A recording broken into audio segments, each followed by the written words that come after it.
30 feet beneath a Manhattan street, the air holds hydrogen sulfide and methane in concentrations that kill within minutes. Visibility collapses. Wastewater surges without warning. This is the dangerous world hidden beneath your city, and every single day, crews descend into it.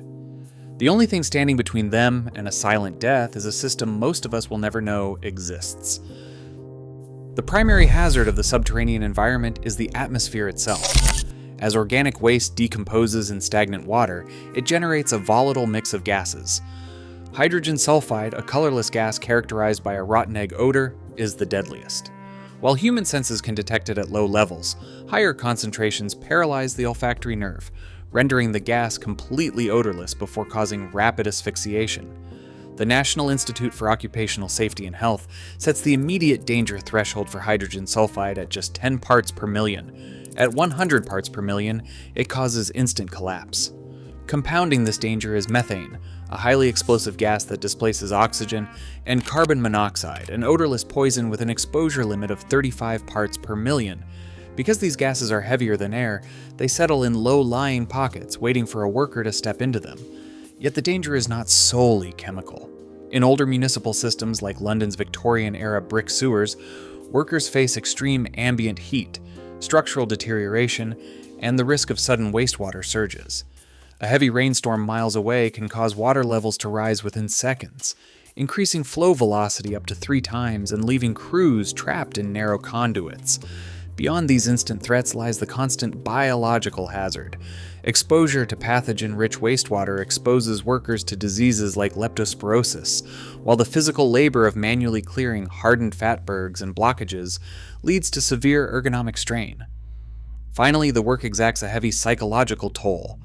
Hours spent in total darkness, navigating confined spaces in near complete isolation from the bustling city above, creates a profound sense of claustrophobia and public invisibility.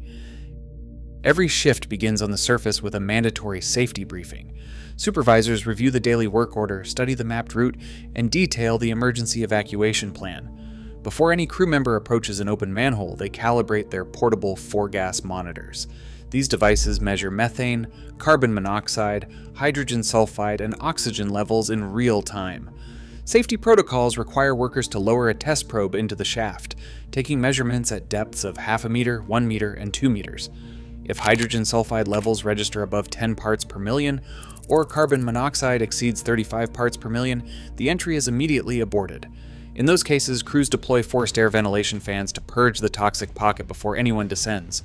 Once the atmosphere is certified safe, workers don full-body safety harnesses and hook into a mechanical tripod winch. Descent through the narrow vertical shaft requires steady, slow coordination with a surface attendant who remains stationed at the top to monitor the crew throughout the entire shift. Inside the dark tunnels, finding the way relies on handheld radios, physical guide wires, and ruggedized tablets loaded with digital maps of the municipal pipeline network. Even with modern technology, workers must rely on seasoned route knowledge to find their way through dark conduits that stretch for miles beneath the streets. The daily workload consists of manual labor to keep the system flowing. Workers operate high-pressure water jets, mechanical augers, and shovels to clear routine blockages before they harden. They also perform quick structural maintenance, applying epoxy lining to cracked pipes and securing stabilizing steel brackets. When the shift concludes, the process reverses. Workers ascend via the winch and immediately step into a designated decontamination station to wash their protective gear, discard used respirator cartridges, and log their exposure hours. This repeatable, disciplined sequence keeps the city's vital infrastructure functioning. Inside these underground networks, a highly specialized division of labor manages distinct risk profiles. Flushers and manual blockage crews work at the direct point of contact, physically breaking up debris to maintain continuous flow. Ahead of them, tunnel inspectors walk the lines to evaluate structural integrity, checking for microfractures and shifting earth, while civil and municipal engineers analyze their findings to design complex reinforcement routing and safety controls. For remote, highly automated operations, specialized equipment operators coordinate from the surface, guiding robotic crawlers through hazardous zones. But the most demanding assignments fall to dedicated fatberg response teams. These crews target massive blockages composed of congealed cooking grease, wet wipes, and household debris that solidify into concrete like barriers. During London's Whitechapel removal in 2017, a 15-person team spent weeks clearing a single 130-ton mass that stretched 250 meters. In New York City, heavy maintenance crews face identical blockages, deploying high-pressure hydraulic cutters and manual shovels to clear thousands of miles of subterranean pipelines before the city above experiences a catastrophic backup. The safety of underground municipal work varies by local protection standards and infrastructure funding. In New York, public records document 2 gas-related fatalities in 2002, when 2 workers were overcome by toxic fumes during a pipe relining project. Following those deaths, strict atmosphere testing and entry protocols led to 0 confirmed hydrogen sulfide fatalities in the city over the subsequent 2 decades. Thames Water in London also reports 0 gas-related deaths since 2015, backed by rigorous safety audits. Low-resource environments face a far more severe toll.